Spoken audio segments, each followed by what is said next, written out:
धरती पर जीव आए कहां से? ये सवाल आपके मन में कभी न कभी जरूर उठा होगा। इसको जानने के लिए आइए हम समय में पीछे चलते हैं। हमारी धरती जो लगभग 450 करोड़ वर्ष पुरानी है, आज इस पर जीवों की लाखों प्रजातियां पाई जाती है। इसमें से कुछ जीव गहरे पानी के अंदर समुद्रों में पनाह लिए हैं, वहीं कुछ जीवों ने धरती के ऊपरी सतह पर जीने की कला विकसित कर ली है। आज हमारे धरती पर वो सभी चीज़ मौजूद हैं जो एक जीव को जिंदा रहने और विकास करने के लिए जरूरी है। लेकिन सवाल ये उठता है कि धरती पर जीवन आई कहाँ से? यहाँ पर जीवन की शुरुआत कब और कैसे हुई? क्या धरती पर जीवन के लिए जरूरी सारे तत्व पहले से मौजूद थे और जो नहीं थे वो कहाँ से आए? इस धरती पर डायनासोर जैसे विशालकाय जीवों का जन्म कैसे हुआ और इनका विनाश कैसे हुआ? आइए इन्हीं सब विषयों को गहराई से समझते हैं और धरती पर जीवन की उत्पत्ति और विकास पर चर्चा करते हुए जानते हैं कि कैसे हमारे पूर्वजों ने एक सूक्ष्म जीव से निकलकर आधुनिक मानव बनने तक का सफर तय किया। पृथ्वी पर जीवन को समझने के लिए आइए हम टाइम में पीछे चलते हैं। आज से लगभग 4.5 अरब वर्ष पहले जब हमारी धरती बनी, तब यहाँ का माहौल बेहद खतरनाक था। उस समय धरती पर एक ही समुद्र हुआ करता था, 1900 डिग्री सेल्सियस तापमान से खौलता लावे का समुद्र। ऑक्सीजन और पानी का नामो निशान नहीं था।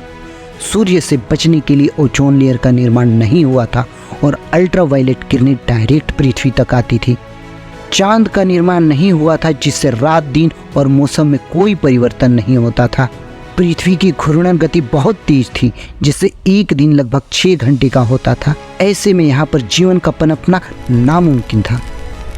पृथ्वी के निर्माण के कुछ साल बाद एक थिया नाम का ग्रह, जो आकार में मंगल ग्रह के बराबर था, धरती से जा टकराता है। इसके टकराव से थिया का अधिकतम भाग धरती में धंस जाता है और बाकी भाग मिलकर धरती के चारों ओर चक्कर लगाने लगते हैं, जिससे चांद का निर्माण होता है। आज भी चांद से लाए गए अवशेष और धरती के अंदर से निकले अवशेष आपस में मिलते जुलते हैं। चांद के बनने से धरती पर एक नए युग की शुरुआत हुई और ये था धरती पर मौसम की शुरुआत। चांद धरती को स्थिर रखता है और मौसम को बनाए रखता है, और ये मौसम धरती पर जीवन के विकास के लिए बहुत ही जरूरी है। चांद के होने के कारण ही धरती अपनी धुरी पर अच्छे से घूम रही है। चांद के ग्रेविटी के कारण ही धरती के घूमने की गति कम हुई, जिससे धीरे धीरे हमारा दिन 6 की बजाय 24 घंटे का होने लगा। लेकिन धरती अभी भी शांत नहीं थी, क्योंकि यहाँ पर अंतरिक्ष से आने वाले एस्टेरॉयड यानी उल्कापिंडों की बारिश लगातार हो रही थी। ये क्रम कई सालों तक चलता रहा, जिससे धरती को एक नई चीज़ मिली, क्योंकि इस एस्टेरॉयड में मौजूद थे पानी के क्रिस्टल, नमक, एमिनो एसिड और ढेर सारा मिनरल, जो आगे चलकर धरती पर जीवन की शुरुआत में अहम भूमिका निभाने वाले थे। जब धरती गर्म थी तो एस्टेरॉयड में मौजूद पानी के क्रिस्टल वाष्पित होते गए, लेकिन समय के साथ जब धरती ठंडा होने लगी तो वाष्पित जल बारिश के रूप में पृथ्वी पर बरसने लगे। ये क्रम कई वर्षों तक लगातार चलता रहा और इससे समुद्रों का निर्माण हुआ। आज के 380 करोड़ साल पहले हमारे पास धरती थी, चांद था, समुद्र था, पर जीवन नहीं था। तभी सागर के नीचे सुरक्षित पनाह में कई सारे बेजान मॉलिक्यूल्स को आपस में मिल जाने और उनमें रासायनिक अभिक्रिया से एक जीवित प्राणी ने जन्म लिया। ये सिंगल सेल यानी एक कोशिकीय जीव थे। इन्हें प्रोकैरियोट कहा जाता था। इनमें न्यूक्लियस यानी केंद्रक नहीं होते थे। ये 2 प्रकार के थे, बैक्टीरिया और आर्किया। ये इतने सूक्ष्म थे कि इन्हें नंगी आंखों से देखना भी मुश्किल था।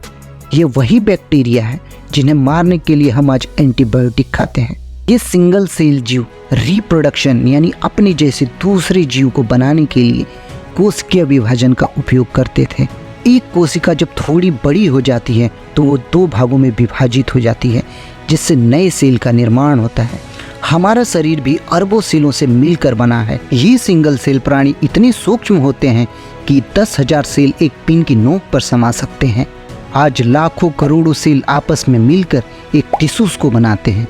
टिश्यूज की परतें आपस में मिलकर हमारे बॉडी के किसी खास पार्ट को आकार देती है, जैसे दिल, गुर्दा, फेफड़ा, स्किन, और ये सब अलग अलग पार्ट मिलकर एक जिंदा प्राणी, इंसान या जानवर का निर्माण करते हैं। हमारे घाव भी कोशिकीय विभाजन प्रणाली से ही भरता है। जैसे एक कोशिका थोड़ी बड़ी होने पर दूसरी कोशिका बनाती है और दूसरी तीसरी कोशिका बनाती है, जिससे हमारे घाव भर जाते हैं। हमारे शरीर का विकास भी इसी तरह होता है और ये तब तक होते रहता है जब तक कोई जीव भली भांति विकसित नहीं हो जाता।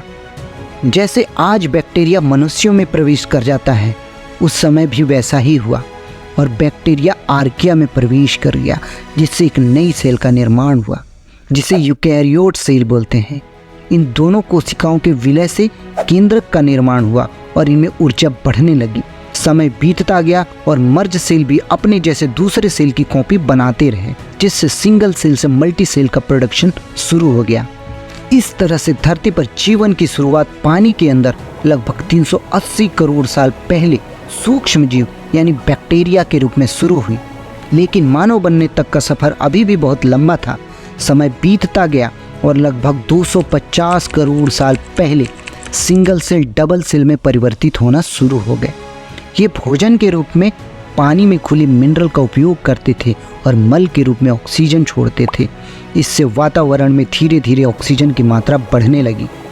समय के साथ पानी में सूक्ष्म जीवों की मात्रा इतनी बढ़ गई कि वो आपस में मिलकर एक चट्टान नुमा आकृति बनाकर रहने लगी, जिसे कहा जाता है स्ट्रेमोलाइट। ये स्ट्रेमोलाइट प्रकाश संश्लेषण की विधि से ऑक्सीजन बनाने का काम और तेज कर देते हैं, जिससे पृथ्वी पर ऑक्सीजन की मात्रा बढ़ गई और वायुमंडल का निर्माण होना शुरू हो गया।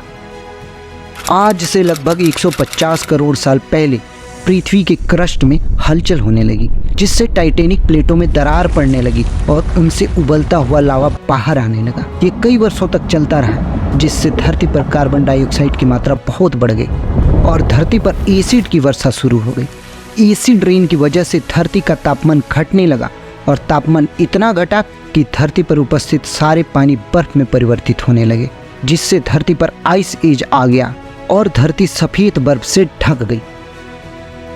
जब सूर्य की किरणें पृथ्वी पर पड़ती है तो उसे सोख लेती है, लेकिन बर्फ सफ़ेद और चमकदार होने के कारण वो किरणों को परिवर्तित कर देती है, जिससे बर्फ का पिघलना मुश्किल हो गया था। इसलिए लाखों वर्षों तक बर्फ जमा रहा। लेकिन पृथ्वी के अंदर फिर से हलचल शुरू हुई और ज्वालामुखी विस्फोट होने लगे, जिससे बर्फ पिघलना शुरू हो गया। अब धरती का वातावरण धीरे धीरे संतुलित होने लगा था। हमारे एटमॉस्फेयर में ऑक्सीजन की मात्रा बढ़ चुकी थी और ओजोन लेयर का निर्माण हो चुका था। ओजोन लेयर के निर्माण से अब सूर्य की पराबैंगनी किरणों से बचा जा सकता था, जिससे धरती के स्थलीय भाग में भी जीवन पनपने की संभावना बढ़ने लगी। इधर लाखों वर्षों तक सूक्ष्म जीवों ने अपना विकास जारी रखा और समय एवं परिस्थिति के अनुसार जेनेटिक म्यूटेशन की वजह से इनमें तरह तरह के बदलाव होने लगे, जिससे पानी के अंदर तरह तरह के नए जीव पनपना शुरू हो गए। और इसी दौरान आज से लगभग 50 करोड़ साल पहले दो नए जीवों का निर्माण हुआ, जिससे जीवों के विकास में एक नई क्रांति आ गई, क्योंकि ये वही जीव थे जो हमारे पूर्वज बनने वाले थे। इन दो जीवों में पहली थी कांटे वाली मछली, जो आगे चलकर रीढ़ के हड्डी बनने वाले सभी जीवों की पूर्वज साबित हुई, और दूसरा था शैवाल। ये शैवाल पहले समुद्र में छोटे छोटे पौधों का रूप लेता है और समुद्र के किनारे तक फैल जाता है। ये वो समय था जब हमारे वातावरण में ऑक्सीजन भरपूर मात्रा में थी और ओजोन लेयर का निर्माण हो चुका था। ऐसे में शैवाल समुद्र के किनारों से फैलकर जमीन पर आए और पौधों के रूप में परिवर्तित होने लगे। यह प्रक्रिया लाखों वर्षों तक चलता रहा, जिससे हमारी पृथ्वी पेड़ पौधे और जंगलों से भर गई। अब पृथ्वी का माहौल बदल चुका था, चारों ओर हरियाली थी और वातावरण जीने के अनुकूल हो चुका था। तभी कुछ जीव समुद्र से निकलकर किनारे पर आने लगे और सैकड़ों साल बाद धीरे धीरे इन्होंने पानी के बाहर खुले वातावरण में सांस लेना सीख लिया। लगभग 40 करोड़ साल पहले कुछ मछली जो एम्फीबियस में परिवर्तित हो चुके थे, पानी से निकलकर जमीन पर रहने लगे। समय के साथ इन्होंने जमीन पर रहने और चलने के लिए पैर का विकास कर लिया और यहीं से शुरू हुआ मानव बनने की प्रक्रिया। लेकिन मंजिल अभी भी बहुत दूर थी। समय के साथ इस एम्फीबियस में जेनेटिक म्यूटेशन की वजह से नए नए स्तनधारी जीवों का जन्म होने लगा। इसमें से कुछ जीव सामान्य आकार के थे तो कुछ दैत्याकार, जिसे डायनासोर कहा जाता है। आज से 16 करोड़ साल पहले, जिसे जुरेसिक काल के नाम से जाना जाता है, उस समय पृथ्वी पर डायनासोर का ही राज था। छोटे स्तनधारी जीव जो मानव बनने की प्रक्रिया में आगे बढ़ रहे थे, वो अपनी जान बचाने और जैसे तैसे जीने के लिए धरती के बिलों में छुप के रहा करते थे। जुरेसिक युग में दुनिया भर की जमीनें एक ही जगह पे जमा थी, जिसे पेंजिया महाद्वीप के नाम से जाना जाता था, और चारों ओर समुद्र ही समुद्र था। तभी धरती के अंदर एक हलचल होती है और पेंजिया महाद्वीप कई भागों में टूट जाता है। लेकिन डायनासोर तब भी मौजूद रहते हैं और उनको रहते मानव का विकास असंभव था। तभी बाजी पलटी और लगभग 6.5 करोड़ साल पहले एक विशालकाय उल्का पिंड धरती से जा टकराता है, जिससे भयानक विस्फोट हुआ। ये विस्फोट 10,000 परमाणु बम के बराबर था, जिससे वायुमंडल में धूल और राख के बादल छा गए। इस विस्फोट में पृथ्वी के 95% प्रजातियां समाप्त हो गई और इसके साथ ही डायनासोर का एक लंबे युग का भी अंत हो गया। इस महाप्रलय में वही प्रजातियां बच पाई जो पृथ्वी के अंदर छुप के रहा करती थी, और वो थे हमारे पूर्वज।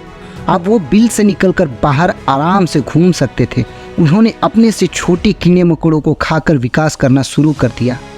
लगभग 5 करोड़ साल पहले गुरुत्वाकर्षण बल और महाद्वीपीय धाराओं के कारण भारतीय प्लेट यूरेशियन प्लेट से जा टकराई, जिससे हिमालय का निर्माण हुआ। हिमालय की ऊंची ऊंची पर्वतमालाएं सूर्य की किरणों और हवाओं को दूसरी ओर जाने से रोकने लगी, जिससे मौसम का निर्माण और बदलाव होने लगा। उधर छोटे स्तनधारी जीवों ने अपना विकास का सिलसिला जारी रखा और समय एवं परिस्थिति के अनुसार जेनेटिक म्यूटेशन की वजह से इनमें चेंजेस आते गए और इन्होंने अब वानर का रूप ले लिया। तकरीबन 1 करोड़ साल पहले धरती वो रूप लेने लगी थी जिसे हम आज देख रहे हैं, यानी धरती का वर्तमान स्वरूप लगभग 1 करोड़ वर्ष पुराना है। आज से 70 लाख साल पहले हमारे पूर्वजों ने अफ्रीका के जंगल में वानरों के रूप में विकास करना शुरू किया और इन्हीं से निकले होमो इरेक्टस, जो पहले आदिम मानव के रूप में सामने आए। 2 लाख साल पहले होमो इरेक्टस से होमो सैपियंस यानी हमारी प्रजातियां बनी। लेकिन वानर बनने से आदिम मानव बनने का सफर इतना आसान नहीं था और इन्हें अभी भी बहुत कुछ सीखना बाकी था। शुरुआती बंदर ग्रुप बनाकर पेड़ों पर रहा करते थे, जिससे पेड़ों पे इन्हें खाना और जंगली जानवरों से सुरक्षा दोनों मिलता था। लेकिन समय के साथ बानरों की संख्या बढ़ने लगी और पेड़ पर खाने की कमी होने लगी, जिससे मजबूरन इन्हें पेड़ से नीचे उतरना पड़ा। लेकिन नीचे उतरते ही इनका सामना बड़े बड़े घास के मैदान और उसमें छुपे हिंसक जानवरों से हुआ। 4 पैर पर चलने की वजह से घास के मैदान में उन्हें आगे का रास्ता दिखाई नहीं देता था और ना ही कोई हिंसक जानवर, जिससे उन्हें बचना बेहद जरूरी था। ऐसे में उन्होंने 2 पैर पर खड़ा होकर देखने और चलने की कला विकसित कर ली। 2 पैर पर चलने की कला ने आदिम मानव के जीवन में एक नई क्रांति ला दी। अब उसके दोनों हाथ खाली रहते थे, जिससे वो अन्य काम कर सकते थे और उन्होंने शिकार करना शुरू कर दिया। समय बीतता गया और चकमक के 2 पत्थर को टकराने से आग लगी और धीरे धीरे इन्होंने अपने हाथों से आग जलाने की कला भी विकसित कर ली। अब वो आग का इस्तेमाल जंगली जानवरों से बचने और खुद को ठंड से बचाने और मांस पकाने के काम में लाने लगे। पका मांस से उन्हें ज़्यादा ताकत मिलने लगा, उनका दिमाग विकास करने लगा। अब मनुष्य शिकारी हो चुका था, लेकिन उसके पास कोई हथियार नहीं थे। इसके लिए उन्होंने पहले छोटे पत्थरों को तोड़कर नुकीले हथियार बनाना शुरू किया और जैसे जैसे मनुष्यों की समझ बढ़ती गई, उन्होंने पत्थरों और जानवरों के हड्डियों से तरह तरह के नुकीले हथियार बनाना शुरू कर दिया। इससे वह जानवरों को मारने, उसकी खाल उतारने, जमीन खोदने और लकड़ी काटने में समर्थ हो गए। तकरीबन 1.5 लाख साल पहले आज के इंसान ने अपना नया रूप ले लिया था। लेयरिंग यानी आवाज़ की जो नली हमारे पूर्वजों में ऊपर थी, वो नीचे आ गई, जिससे इंसान मुंह से आवाज़ निकालने में सक्षम हो गया। धीरे धीरे आवाज़ एक भाषा का रूप लेने लगी। अब पहली बार कोई जानकारी एक इंसान से दूसरे इंसान और एक पीढ़ी से दूसरी पीढ़ी तक पहुंचने लगी। अब इंसान जानवर से बिल्कुल अलग हो चुका था। 2 पैरों पर चलना, हाथों में हथियार रखना, शिकार करना, आग का इस्तेमाल करना और अपनी भाषा में बात करना इंसानों के विकास में एक नई क्रांति ला दी। 1 लाख साल पहले इंसान भोजन की खोज में एक महाद्वीप से दूसरी महाद्वीप पर जाने लगा, क्योंकि इंसान अब ताकतवर हो चुका था। वो झुंड में रहता था। उसके पास फुर्तीले हाथ थे, वो धारदार हथियार रखता था, उन्हें शिकार करना आता था, आग पर काबू पाने आता था और अपनी भाषा में वो बात कर सकता था। लेकिन 50,000 साल पहले पृथ्वी पर फिर से आइस एज आया। सागरों का पानी बर्फ बन गया। इससे भोजन की तलाश में इंसान आसानी से एक महाद्वीप से दूसरे महाद्वीप पर जाने लगा। इस तरह से इंसान चारों ओर फैल गए। पहले इन्होंने खाना बदोश का जीवन जिया, पर जैसे जैसे समझ विकसित होते गई, इन्होंने खेती करना, झोंपड़ी बनाकर समूह में रहना और सिविलाइज होना शुरू कर दिया। इस तरह से धरती पर जीवन की शुरुआत पानी के अंदर सूक्ष्म जीवों से हुआ, जिससे पेड़ पौधे, जानवर और इंसान बने। और इन्हीं इंसानों ने आज अपने दिमाग का उपयोग करके एक नई दुनिया बनाई। अगर वीडियो अच्छी लगी हो तो लाइक करें और ऐसा ही वीडियो देखने के लिए चैनल को सब्सक्राइब जरूर करें।